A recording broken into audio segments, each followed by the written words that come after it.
Welcome back to more Super Mario Galaxy. Last time, we explored the Honey Hive Galaxy and two smaller surrounding galaxies. This time, all that's left in the terrace is Bowser Jr.'s Robot Reactor.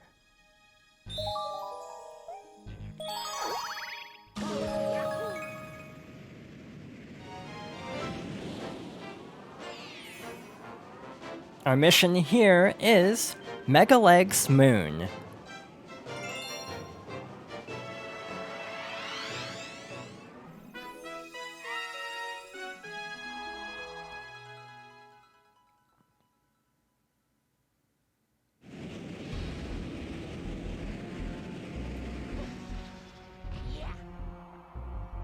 This is another area I specifically remember from that original E3 demo. Also, I double checked and it was actually E3 2006, not 2005. So basically, we have these bullet bill launchers, and we can actually lure the bullet bills into the various cages that have items, and also a launch star right over here. So let's jump over, like so, and let's see where this takes us.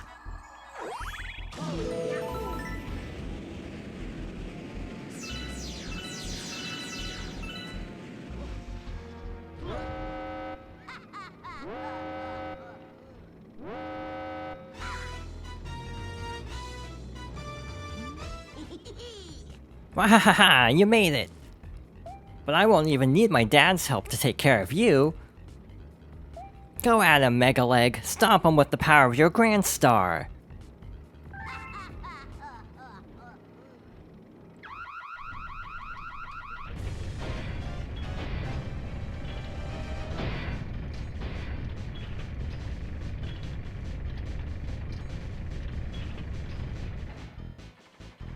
Megaleg definitely makes a strong first impression. Obviously we can't attack it directly, so let's start climbing up its legs, which thankfully have their own gravity field, so we can easily walk up. There are bullet bill launchers along the way, along with these gears we have to carefully jump across to make our way over to the head. There are more bullet bill launchers, which can conveniently help us break the cage.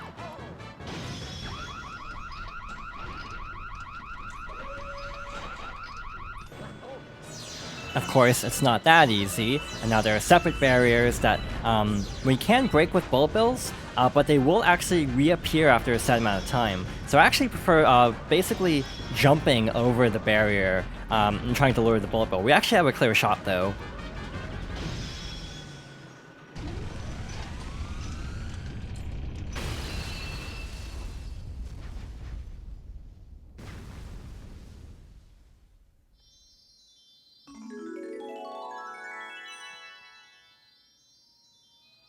As intimidating as Megaleg looks, that's a surprisingly straightforward boss battle. I have definitely had runs that have been a little bit trickier because of like the barriers around the Grand Star, but overall that went pretty smoothly.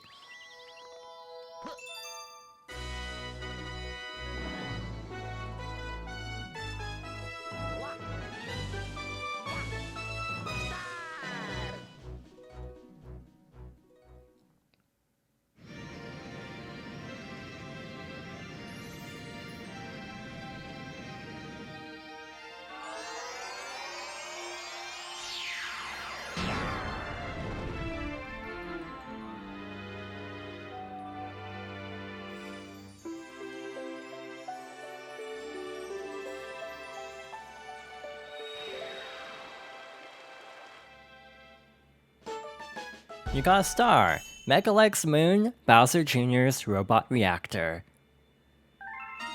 Galaxy complete. You increased your star bit count. You've discovered a new galaxy.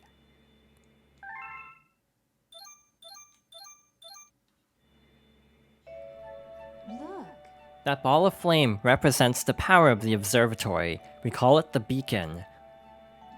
When you recover a Grand Star, a little star power will be restored, and the beacon will grow. The Comet Observatory can use that power to fly through the universe. Once all of the power is restored, we will even be able to fly to the center of the universe. Oh, the power is on in a new dome.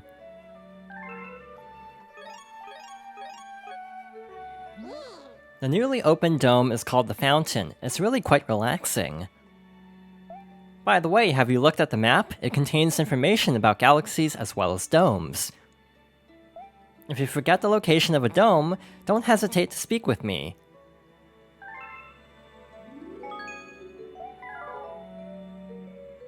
So now we have a map showing all of the different domes. We didn't actually complete 2, which is interesting. We'll figure out how later, but for now, let's talk to this hungry Luma outside of the terrace. Hey you! Yeah you, got any tasty star bits? If you feed me a bunch of star bits, I'll burst with snacky happiness and then transform. I'm famished. I need 400 star bits to curb the hunger pangs.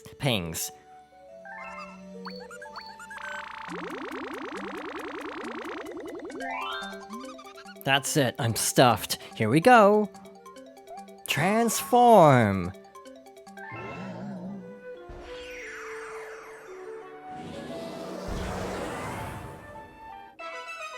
The sweet, sweet galaxy has appeared.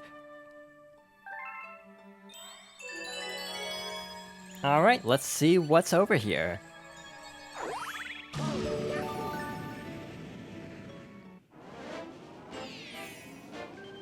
Our mission here is Rocky Road.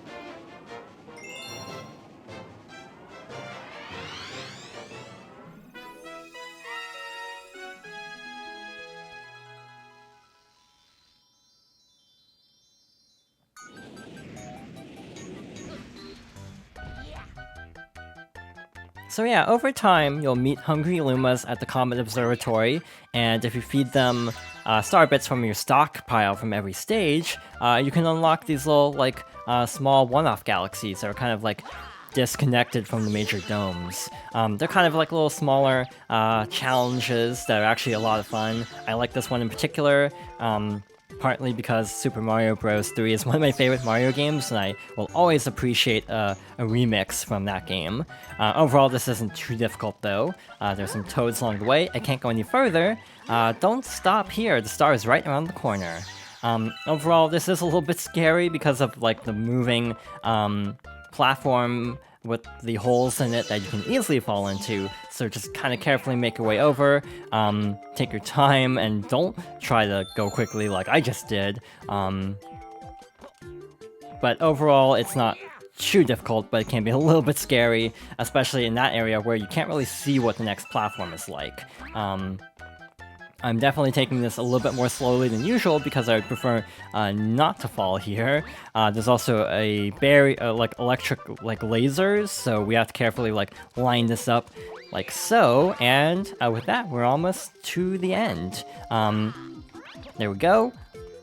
We got a power star. And at the end we have this little cake. I love mint chocolate.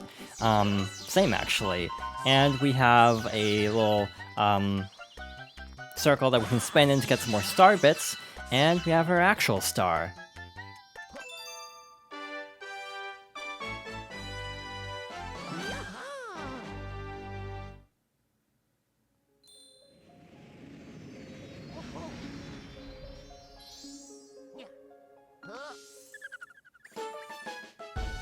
You got a star. Rocky Road, sweet galaxy.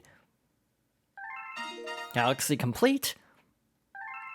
High score updated. Increase your starbit count. You've discovered a new galaxy.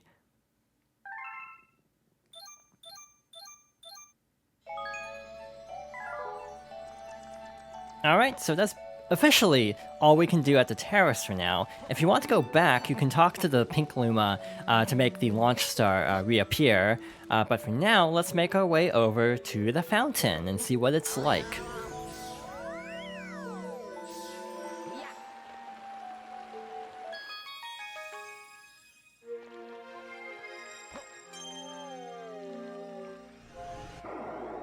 So we have several places we can go to start out. One smaller galaxy, and one main galaxy. Let's start here. the Space Junk Galaxy.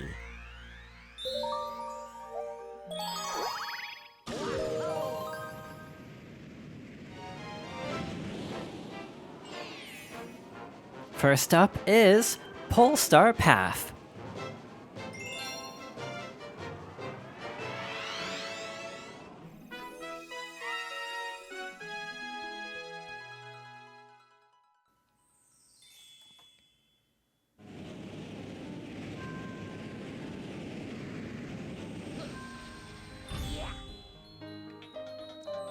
Atmospherically, I really like this game because of the variance in tone. So like, the previous two Galaxies, Good Egg with its very bombastic music, and Honey Hive with its more like peppy sounding music and environment, that definitely contrasts the sort of like lower key atmosphere of the Space Junk Galaxy. But I really like this galaxy. I actually like the fountain in general, musically at least. A couple of my favorite songs are actually in levels here. But to start out, after going along that Pulsar path, we have to collect the star chips. And now we have another launch star.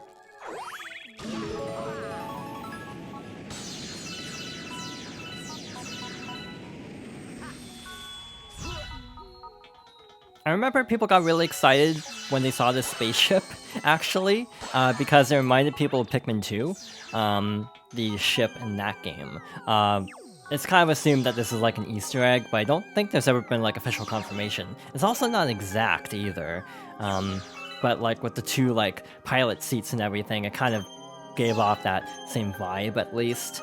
But again, I don't think it's actually confirmed if that was ever supposed to be a reference. So yeah, we have another Polestar path here. We have an upper route we have to go through. Again, you can actually let go to kind of drift a little bit, which will come in handy later. We actually don't need that now, but in the future we might need to keep that in mind. Up here, we have a bunch of crystals. It looks like the Toad Brigade is not having the best time, so let's help them out. And we also have a Goomba trapped in the crystals as well. So yeah, let's rescue the Toads.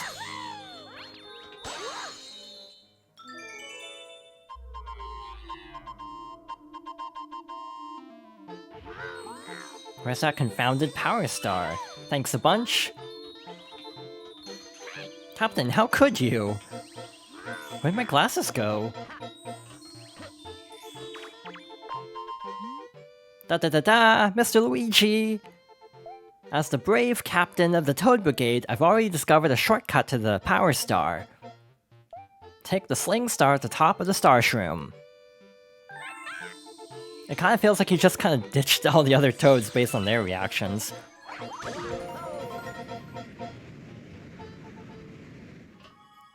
But we're ending the stage with a new mechanic, kind of a weird mechanic too.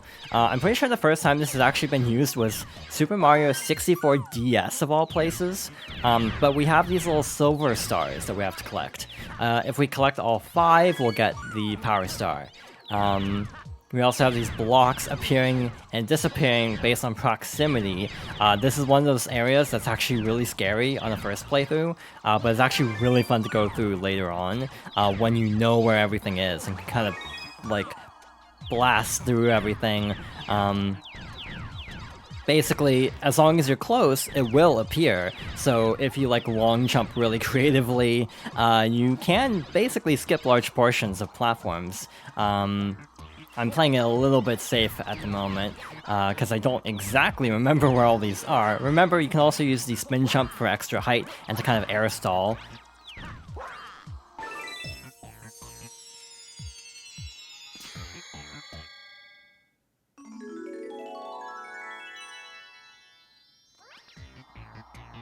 Well, we got the silver stars, but now we have the fun task of getting back over to the starting platform.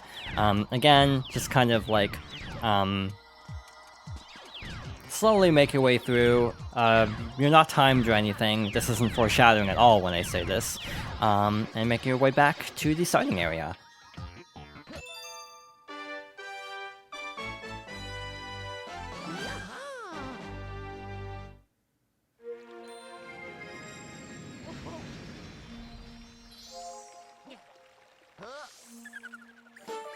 You got a star. Polestar Path, Space Junk Galaxy. High score updated. You increase your starbit count. You've discovered a new galaxy.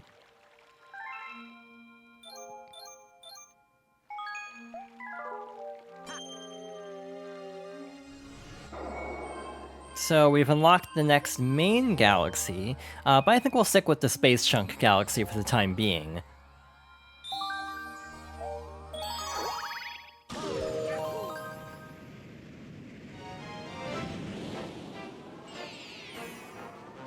Next up is Camella's Airship Attack.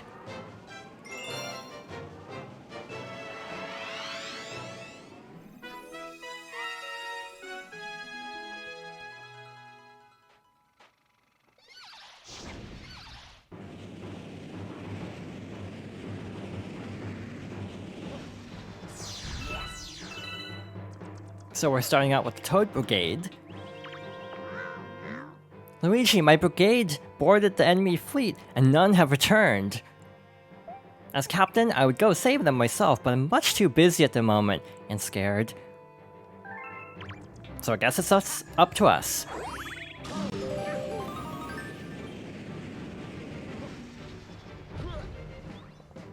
Again, we have another Super Mario Bros. 3 reference.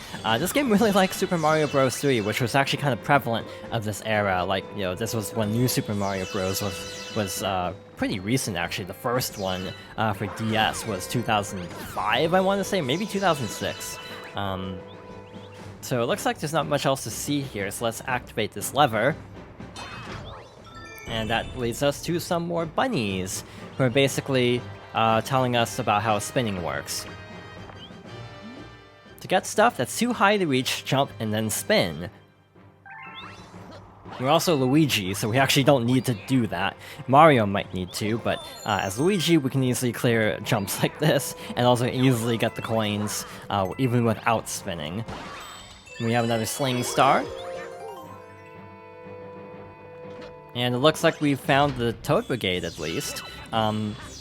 Again, we were probably supposed to spin, or jump and spin to get that block, and yet here we are as Luigi, easily able to make that. Luigi's regular jump might actually be able to reach that, now that I think about it. We have these shells. One interesting detail with shells is, if you spin, you can actually pick them up. That's actually really good to keep in mind, because there are times when it's hard to directly pick up a shell. Hit the treasure chest with a shell. Pa-pow! If you're carrying a shell, shake the controller or press Y to throw it. But yeah, being able to like draw in shells is actually really nice, and will definitely come in handy shortly.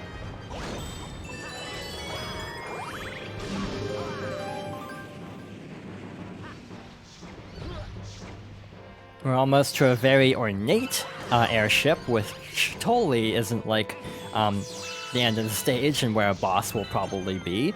For now, we can actually head over here. And we have a little secret treasure room of sorts with a ton of starbits. Again, now that we've seen Hungry Lumas in the observatory, it is worth mentioning you will need a lot of starbits for those. So probably start collecting them sooner rather than later. We have another life up, which we might need again if there is a boss on the other, again, very grand airship. We have a red shell that homes in, like Mario Kart logic, basically. But let's defeat these octopus enemies. I can't tell if that was hit by the fireball or if I was just standing out of range. I actually don't know. Alright, so we have a clear shot at the ship. Let's save the Toad first. I knew you could do it. Again, I wonder if they actually would give advice if we hadn't defeated them already. If a shell is just out of reach, you can still spin to pick it up. Alright, so let's make our way over to this airship.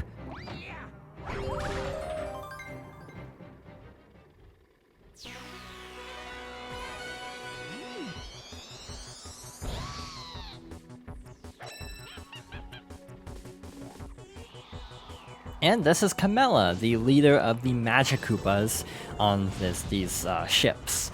Basically, at some point she'll launch a shell, you can tell by the green magic. And all you have to do is basically throw shells back at her. There's a coin block. I probably shouldn't have used that in case I take damage, but oh well. This fight isn't exactly difficult.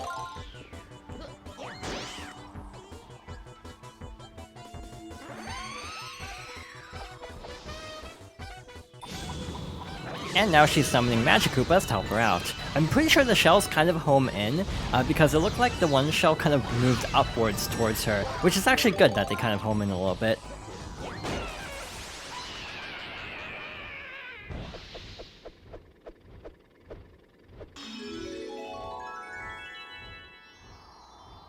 And we got the Power Star from her wand.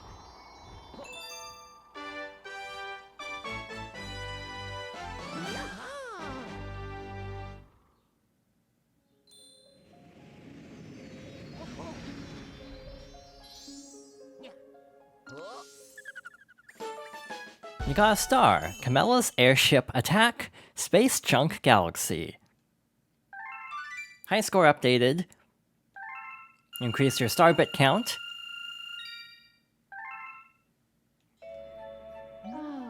It seems that a prankster comet has appeared somewhere. Prankster comets have very strange effects on galaxies.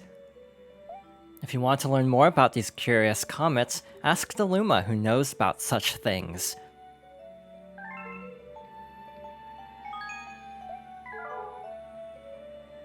So you can see the little red star icon. That's saying there's a prankster comet somewhere in the terrace. So let's see what it's like.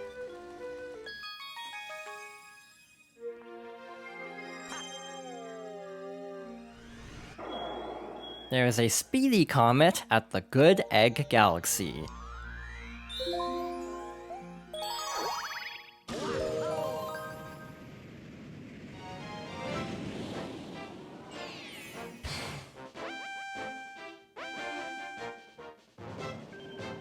So, we basically have to go through the Dino Piranha stage, but now it's the Dino Piranha Speedrun.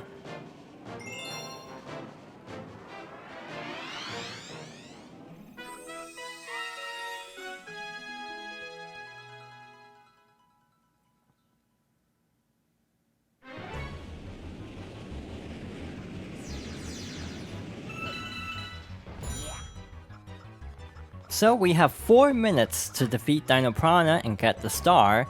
Let's quickly make our way up to the tower. Like before, you don't actually have to talk to the Luma, you can simply backflip.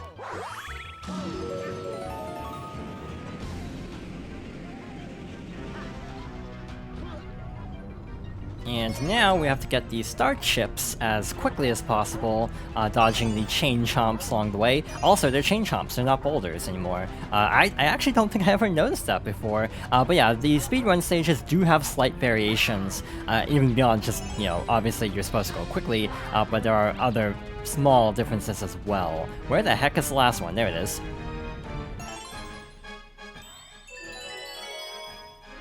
The time limit is actually pretty generous, so I'm not overly concerned.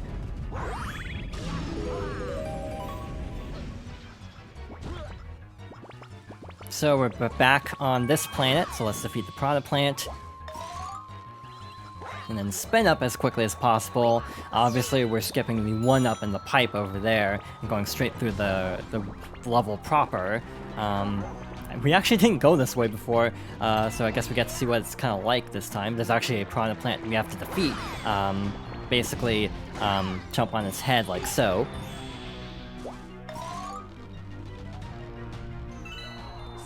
And this will basically take us to where the warp pipe would have taken us anyway. We're skipping the enemy just to save time, and I think we're actually almost to the boss. All we have to do is break the crystal and use this launch star.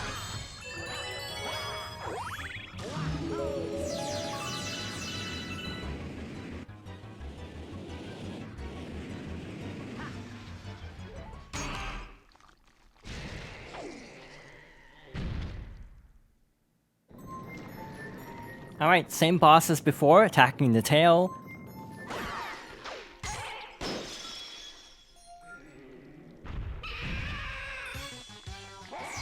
Luckily for us, cutscenes do not count.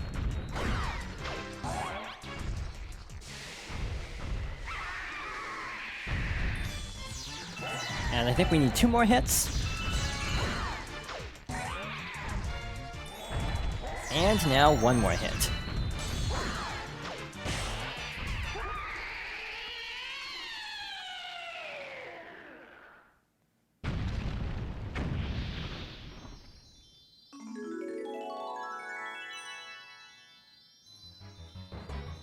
Also worth mentioning, the timer continues after you defeat the boss. So, in some stages in particular, you will want some extra time to actually make your way to the start, because the time is still ticking down.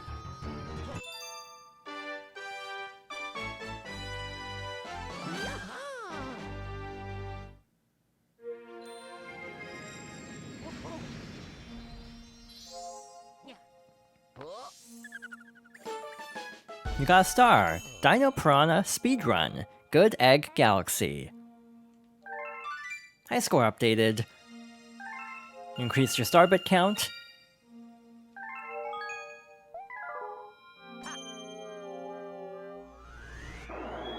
I just wanted to mention that that is why some galaxies are listed as complete, and then others are not. Basically, any galaxies that is not marked as complete, you can actually see the comet icon now, so we'll have to check back at the Honey Hive Galaxy at some later time. There's also an additional star here that we can't even get until after the fountain. Actually, not after the fountain, after a different dome.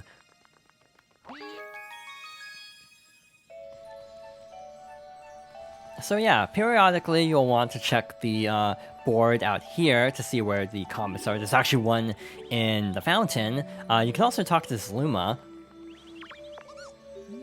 Hey ho! If you need to know anything about prankster comets, I'm your Luma.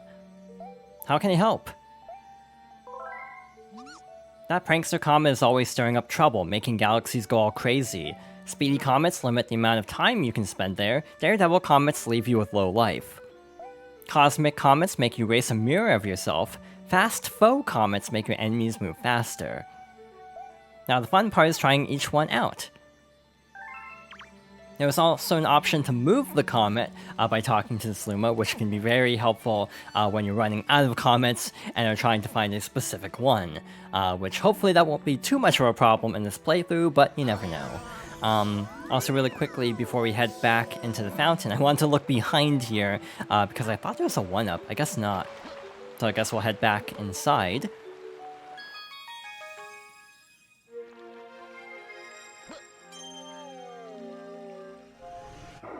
Also, sometimes when you reload the game, the comets might not be in the same places. So next time we might be doing the Speedy Comet. We might not right away. Either way, we will get it eventually, and either way, we will be continuing our exploration of the Space Chunk Galaxy next time. So thank you for watching, and I hope you'll join me next time for more Super Mario Galaxy.